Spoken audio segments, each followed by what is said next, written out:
Hi friends, welcome back to my channel. In the final video of the year, I wanted to go over all of my reading stats and my favorite books and all that, and also go over the unread books on my shelf.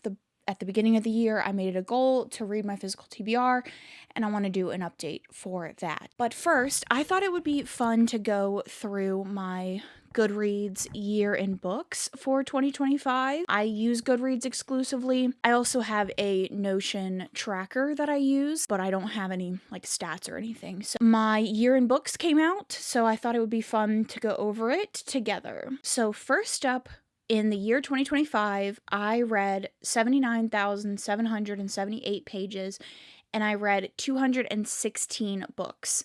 I think that's missing some because I think I actually have 237 books in total, so these numbers are slightly wrong, but whatever. The shortest book that I read was The Yellow Wallpaper, and the longest book was All of the Young Dudes, with The Yellow Wallpaper being 62 pages and All the Young Dudes being 1,799 pages. Yellow Wallpaper I really enjoyed. I read it more towards the end of the year. It's actually a reread for me. This is a book that I think I read sometime in high school. I don't know if I read it for school, but I definitely read it when I was a teenager. It's such a fascinating short story. It follows a woman who is being isolated because of hysteria. Her husband is a doctor and he thinks that to cure her hysteria, temporarily rent out this country cottage, and she stays in their primary bedroom that has this like yellow wallpaper with this weird design to it.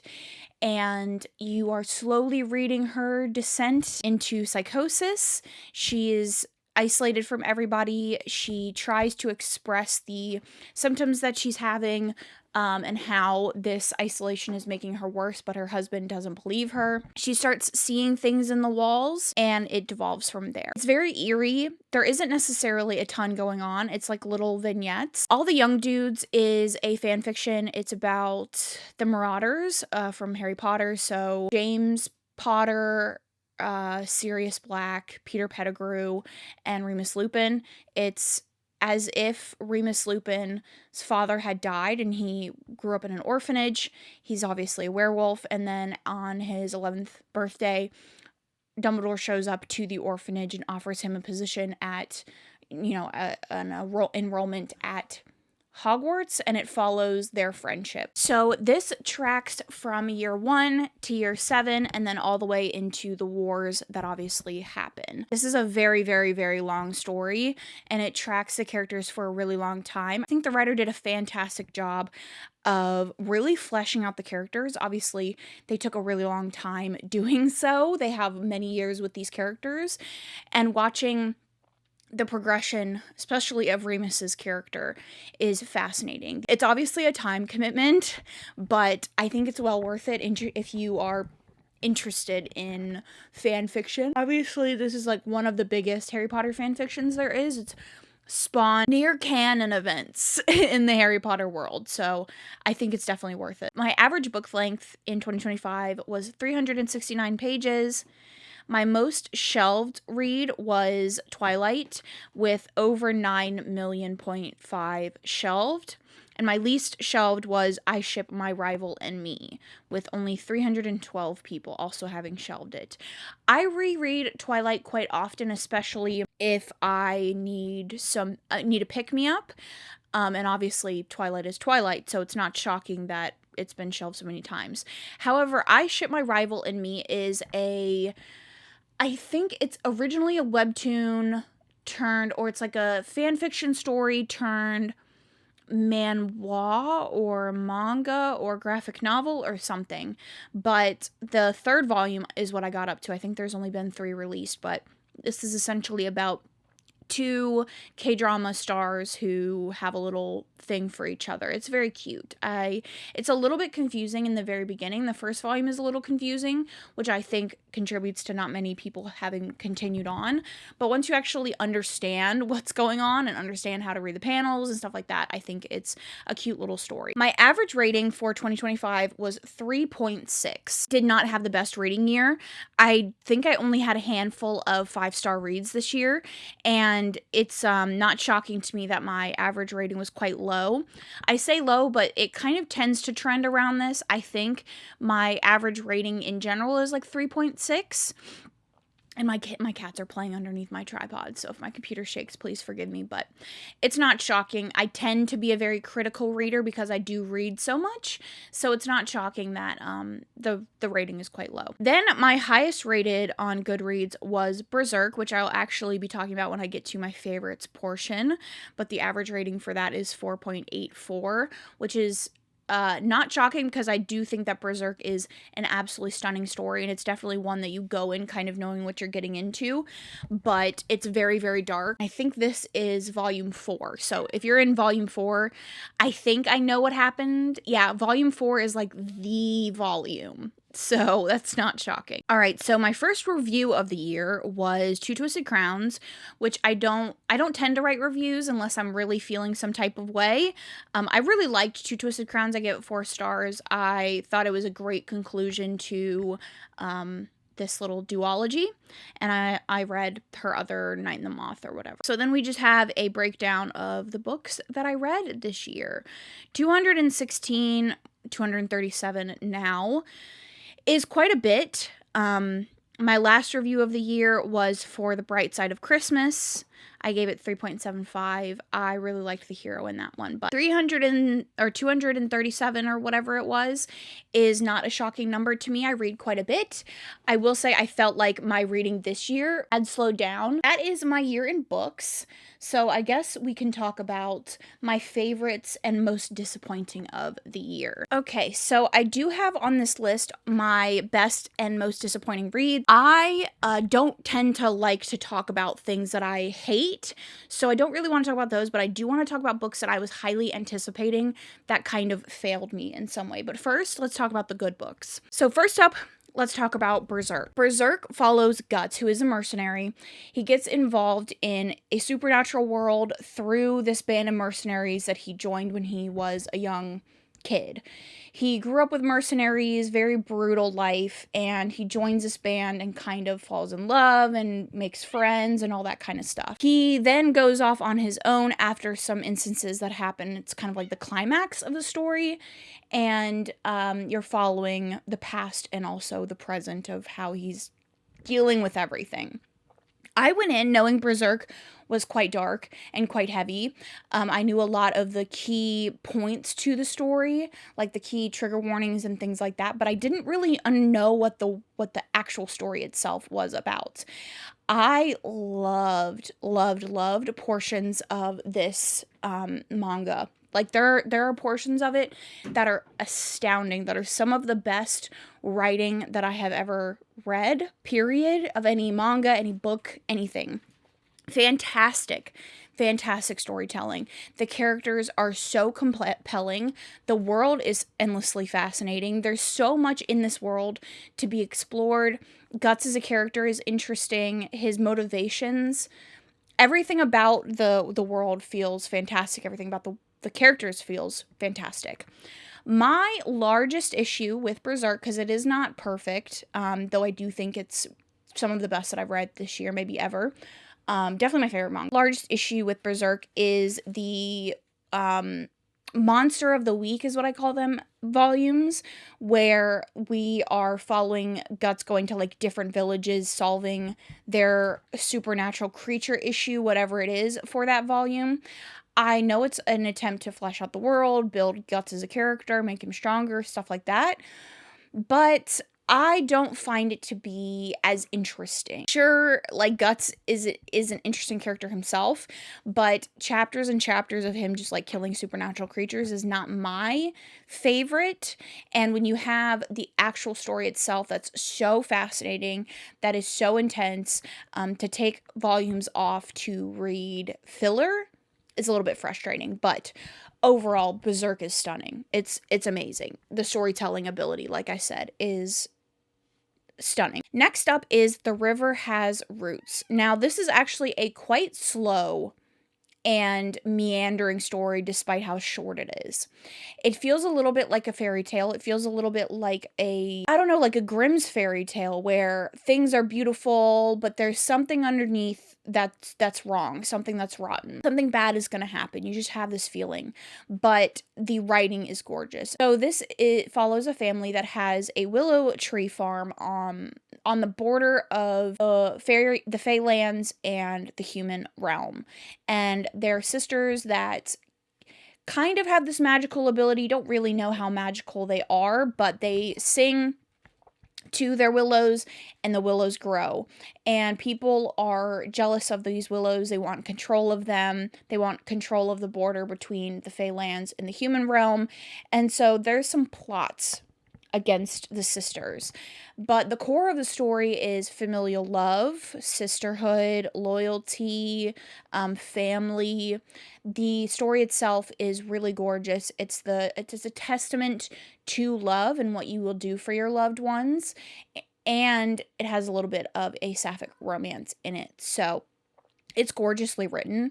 It's a beautiful story. It packs quite a punch within, I think it's only like 150 pages maybe, and it's beautiful. I would highly recommend if you're looking to just get lost in some gorgeous prose for, maybe an hour and a half. All right, then we have Gloves Off.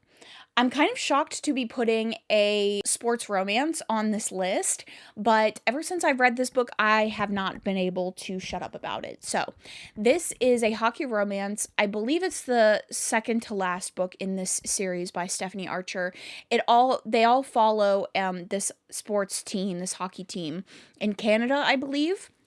This one follows the team's physician and the oldest member of the hockey team, the oldest hockey player, who is reaching retirement age, enter into a marriage of convenience for their own purposes. The heroine needs to receive an inheritance, and the hero needs to get citizenship. They definitely do not like each other. The stirrings or the ways in which they rub each other the wrong way are definitely seen in the other books in this series, but it really comes to a head in this one. This book is really about battling misconceptions of each other and working through their differences. They each have difference of opinions about each other. The heroine thinks the hero is just grumpy and rude for no reason and a bit of a jerk, and the hero thinks the heroine is a frivolous party girl who just cares about high heel shoes.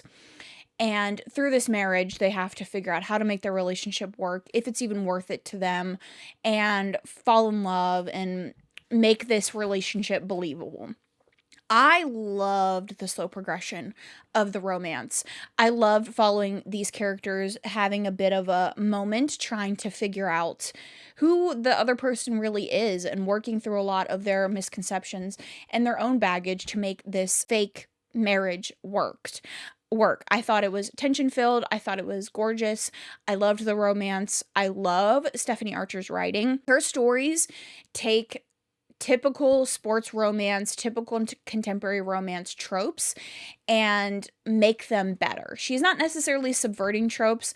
All of her stories are packed with typical romance tropes, but she just elevates them in a way that shocks me every single time. All right, next up I think is probably my favorite romance of the year. And it's a bit of a shocker for me because I have not had the best history with this author. So we have Problematic Summer Romance. Like I said, have not had the best time with Ali Hazelwood. I was a bit of an Ali Hazelwood hater prior to this year. And then I decided to give some of her newer works a shot. It started with Deep End, which I freaking loved, and then we get to Problematic Summer Romance. This feels like all of the best parts of an angsty age gap romance done in a way that I initially did not think that I would like, but I really, really ended up loving. The heroine who has had a thing for her brother's best friend forever. Her brother's best friend and the hero have a tech company together, and he's been something of a friend to her since she was a young adult. I think they officially became friends when she was like 18 or 19. She was in college. She's now graduating college. He's in his early 30s, I think, and she is like, mid 20s. And they're going on a vacation together because her brother is the hero from the first one, and he's having a destination wedding. So she was obviously invited to her brother's wedding. He was invited to the brother's wedding. And so we're watching their relationship, the push and pull of their relationship in present day, and also getting flashbacks to their budding friendship. I adored this romance. It's so tension filled, and it's definitely about the heroine pursuing the hero, which I found to be really refreshing. The hero himself is not necessarily completely different from any of Ali Hazelwood's other heroes, but he had a level of care that I love to see from a hero. I love to see the little moments of caretaking between the two characters, and while he was outwardly very resistant to the heroine, like she was very actively pursuing him, very aggressively pursuing him. He was outwardly resistant. He would do little things for her throughout the story that really showed that he cared. And there was this amazing tension between the two of them. And I loved the heroine. She's very different than any of the other heroines we've seen from Ali up until this point. She's very headstrong.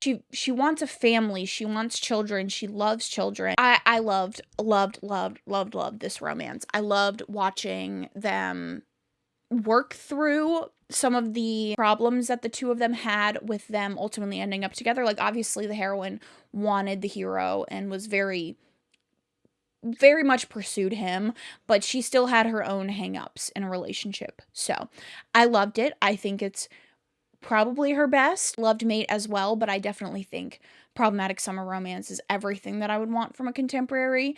I would say this feels more like Birthday Girl. Loved it. So it reminded me of Birthday Girl in a way that I really appreciated. So it's probably my favorite romance of the year.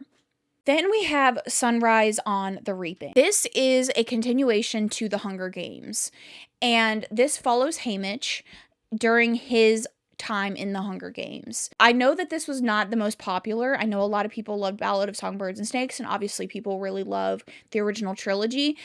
I personally think this is better than the original trilogy, and a lot of that had to do with when I read it. I think the book becomes more and more timely as time goes on. It's not necessarily a triumphant story. It's not something where the main character is winning at everything, successful at everything that they do, but it speaks to the resilience of working together, the importance of every single person in a resistance, in a rebellion, how you might not be the face of the rebellion, you might not be the most important person, you might not be the icon, the idol that everybody looks to, but your participation and anything that you contribute is just as important.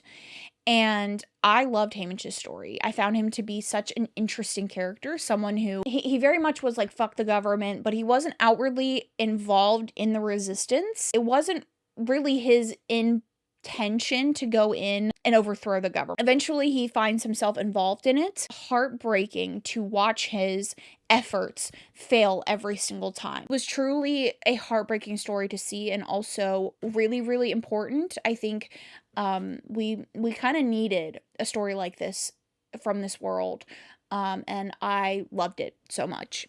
It's great. I think it's a much needed addition. It expanded the world, told a character's story and perspective that we needed. So it was perfect. Exactly what I wanted. All right, and then my next favorite read of the year was initially something that I read at the beginning of the year, and I wasn't really like super into it, I'll admit. When I was reading it, I was like struggling through it a little bit, but as time has gone on, it's just risen in the ranks for me, and that is The Witch's Guide to Magical Innkeeping. This might be like at the top. I don't have any of these ranked, but this one might be top 3, maybe? I don't know. I don't know. But you probably know what this is about. This is about a woman who takes over for her grandmother, her grandmother, someone very close to her after they pass away. They run a magical inn together, and she tries to resurrect her aunt. I think it's her aunt. She tries to resurrect her aunt and loses her magic in the process. She really only has enough to keep the inn running day to day, but she doesn't have a lot of magic. She went from being someone who was the best and brightest, was mentored by the strongest warlock, of his generation. And then now she really has no magic. And she's running this inn, and she feels very lost. She feels very alone. But this inn is kind of a refuge for anybody that needs it. It's not necessarily resting in one place, but it shows up for anybody that needs a safe place to go. So there's a host of characters at this inn, in addition to the hero who shows up with his sister. She's a witch, and she was at a magical academy, but the magical academy didn't really understand her magic, or how to quote unquote deal with her magic. She is autistic, and the way that her magic presents itself is not in a way that they understood how to handle. So, or just her as a person, they didn't really understand how to handle. He doesn't want to take her back to his parents because his parents are very judgmental and don't really want to try and put in the effort to understand their daughter. So he stumbles across the inn, and he falling for the heroine, but also like for this family that he's found along the way. The hero is also on a bit of an identity journey for himself, which I absolutely adored. And this story just feels like the softest, warmest hug. It's cozy, and it definitely has the cozy fantasy elements to it, but there's such a strong feeling of found family and love and comfort within the story. There's a lot of underlying tension and feelings of inadequacy and feeling lost, assuaged by all of these characters coming together and showing love for each other and showing up for each other. I initially was not the biggest fan of the romance, and then we get into the personal side where they start revealing things to each other and they start having personal conversations, which is a little bit later on in the novel, and I was fully on board. I loved everything about this story. I loved how triumphant the ending is. The found family is amazing. The romance, the search for identity and place and comfort was great. And it's probably one of the best things I've read this year. I loved it so much. All right, so then I want to talk about some of my most disappointing reads. And I want to talk about them very briefly because I don't want to harp on them. But first up is definitely Fearless, and I think that's the last one in the series. It's a recent read for me, and so when I was making this list, it definitely stuck in my mind. I loved the first one. I think I gave the first one 4 or 5 stars, and I thought it was just so fun. It's a little bit of a ripoff of other stories for sure, but I was optimistic about where the author was going to go with the story. This is a trial story, very typical like YA fantasy, enemies to lovers. She's in love with 2 princes sort of situation. I read the second one, I think at the beginning of the year, and detested it. I think I landed on a 3-star, but it's definitely more of a 2-star. And then I decided to pick up the third one. Honestly, I was hoping that the story would redeem itself, but mostly I just wanted to get the series off of my list. And this was even more disappointing than the second one because the problems that I had with the second one, I felt like weren't really going to be a problem in the third one, and I was completely wrong. All of the characters devolved. Their characters just completely went downhill. All of the writing, all of the dialogue, it all felt very flat, and it also felt like it was written for TikTok. Like it was written to be in a little 2-second clip to get people's attentions and to get people wanting to read the book without any intention of where the characters are going and how they're feeling and why they're making the decisions that they're making. And it was just massively disappointing. All of the characters lost any character growth, any character anything that they had. And the ending is just unbelievably bad. Unbelievably bad and just stupid. So, very disappointed about that one. There's obviously a lot of allegations and things about this author, with decent amount of evidence ripping off other stories down to names, down to plot ideas, everything. So, I'm not going to go into that, but just look at the Goodreads page and I'm sure you'll find a handful of people, at the very least, explaining all of the ways in which this author copied other popular YA series. So, very disappointed with that one. I don't think I'll pick up anything else by this author. Next up is an author altogether, and that is Junji Ito. I had obviously heard fantastic things about Junji Ito, prolific horror manga author. And I do not connect to his story writing abilities at all. I actually read, I think, 4 or 5 of his volumes of his stories. And his storytelling is very flat. His artistry is beautiful. His art is creepy. The things that he comes up in his mind to like gross you out with are great, but the actual like story itself feels very flat. The characters are very one note. The story is like a hobbled together version of like trying to make something make sense so that he can use like all of his horror ideas. Just a very disappointing effort trying to read his stories, because I had heard obviously great things about them. So, and then we have the author of The Bodyguard. I think it's Catherine Center. I have obviously heard rave reviews about Catherine Center's romances, and I read The Bodyguard, and I tried to read a couple of her other novels, and the best that this author had to give was terrible, in my opinion. No, okay.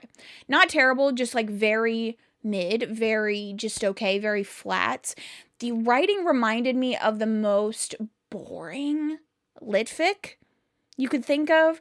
Just like short, choppy sentences, no real feeling, very amateur writing. So I think this author I'm just going to skip altogether, because if The Bodyguard is like everybody's favorite and her best, I definitely don't think I'm going to like anything else by her. And then the last author that was a disappointment for me is Tessa Bailey. I was at one point a big Tessa Bailey fan, hook, line, and sinker. I loved so much. I reread it this year and really loved it. And then I also, one of my favorite romances of all time is Love Her or Lose Her. I've read and cried over that book many, many, many, many times. But her new books are massively disappointing.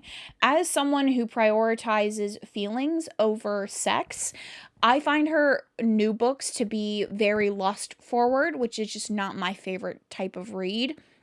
I don't mind something funny. I don't mind something with quirky characters. I don't mind something that is focused initially on tension between characters. But I need the characters to have some sort of connection outside of like wanting to fuck. I need the characters to feel fleshed out and not just repeats of other characters that I've read by this author. I feel like she has a whiteboard of all of the things that she wants her characters to say in the bedroom, or things that she wants them to do, and then tries to build the story off of that, and it really feels like it feels like the characters are just there to have sex, and that's so boring to me. And then my last disappointment of the year was Gold. This is the second to last book in the series, in the Play to Prisoner series. I'm actually reading the last one right now. And up until Gold, I had loved the books. I think I gave the first one 4 stars, but every single one after that was a 5-star. I loved the character progression. The world was fascinating. The magic system was fascinating. I loved the romance. I adored how Raven Kennedy was... Is that her name? I adored how the author was slowly unraveling the world. And then we get to Gold, which is, I think, was initially supposed to be the last book in the series, and then she extended out for another book. And she undid all of that work she had done in the previous books to write this one, where it completely introduced to new world, completely introduced new characters, new plot lines, everything. And it was incredibly overwhelming. It pulled us out of all of this tension and story that we had gotten in the first couple of books, and plopped us into this new world that felt like the most typical fantasy romance that I had ever read, which is wild to me because her writing style is very distinct. Her worlds and her characters are very fresh, but this one just felt like she had copy and pasted very typical Kindle Unlimited fantasy romances, which is so frustrating to me. And so now going into this last one, we have all of these open storylines that just shouldn't be there. We have all of these characters that we're supposed to care about, but we don't. And the character work is all over the place. And it's just incredibly frustrating trying to feel connected to this new world that we're in, to these new characters that we're supposed to care about and want good things and wanting everything to work out, while we all have all of this unresolved stuff in this other situation that we're trying to figure out. And our characters are split, and it just doesn't feel like everything is going to resolve in a way that I enjoy, even though the last book itself is, I think, almost 1,000 pages. I just know it's not going to wrap up in a way that I like, that I'm happy with. So very frustrating, very, very disappointing. And I think, unfortunately, it might taint the rest of the series for me. So that being said, those are my best and worst books of the year. Now we're going to go through my shelves and do an unhaul, and then we're going to talk about all of the books that I have still left to read that I will be reading in 2026.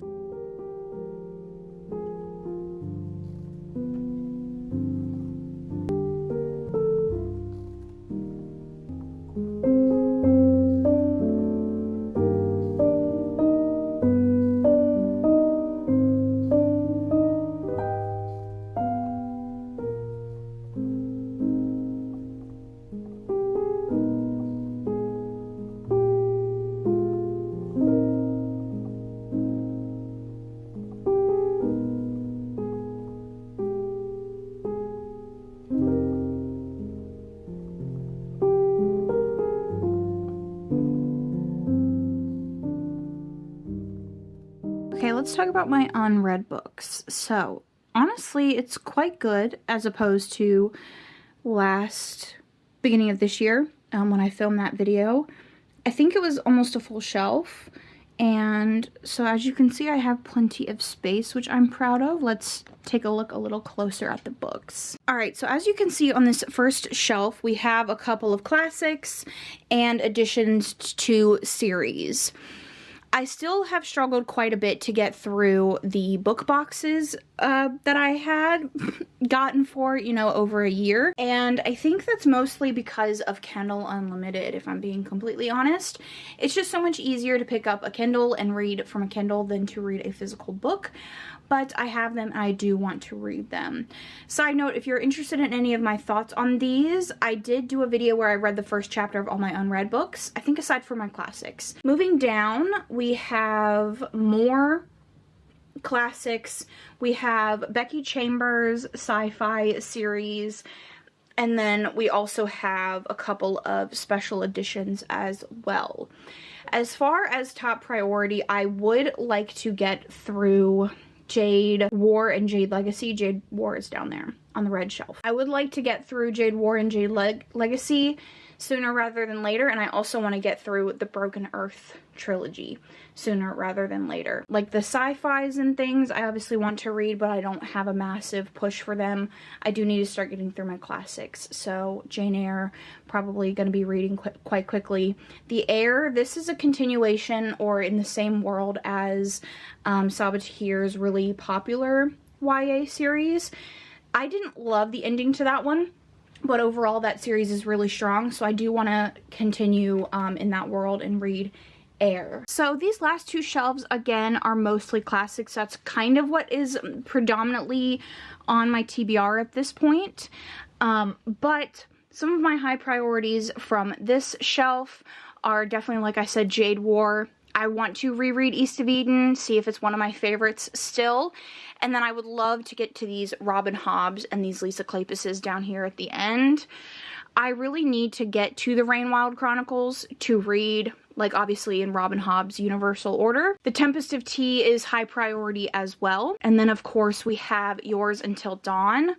This was honestly recommended to me by a friend who loves historical romance like I do, and they absolutely loved the novel, so I decided to pick it up. And I don't know, something has been holding me back from reading it, but I really, really want to get to it. I feel like it's going to be a 5-star, but that expectation of that is like what's keeping me back, I think. All right, and then let's go on to my last shelf. So I obviously have this Jane Austen collection that I am eagerly awaiting. I have been a little bit slightly obsessed with Pride and Prejudice recently, so I really want to get to that and then continue with her other works, but I'm only slightly intimidated. And then I also have some more fantasy here. We have The Three Musketeers and Shuggybane.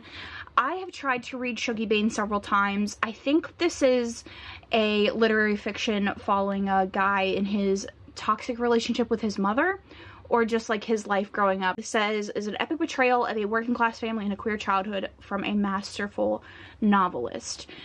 It's been on my list for a while. I really, really want to read it, but I find that you might relate, when I'm really highly anticipating a book, I tend to avoid it. So, and then for She Is Wrath is one that I'm most interested in. I think of all of the special editions that I have on my TBR. It's just a gorgeous special edition. Every time I read it, I just get fascinated with it again. So, but that is it as far as all of the unread books that I have. I think it's going to take me a decent portion of next year to read, especially with all of these classics, but we're going to get it done. Okay, let's end out this video with a little bit of an unhaul.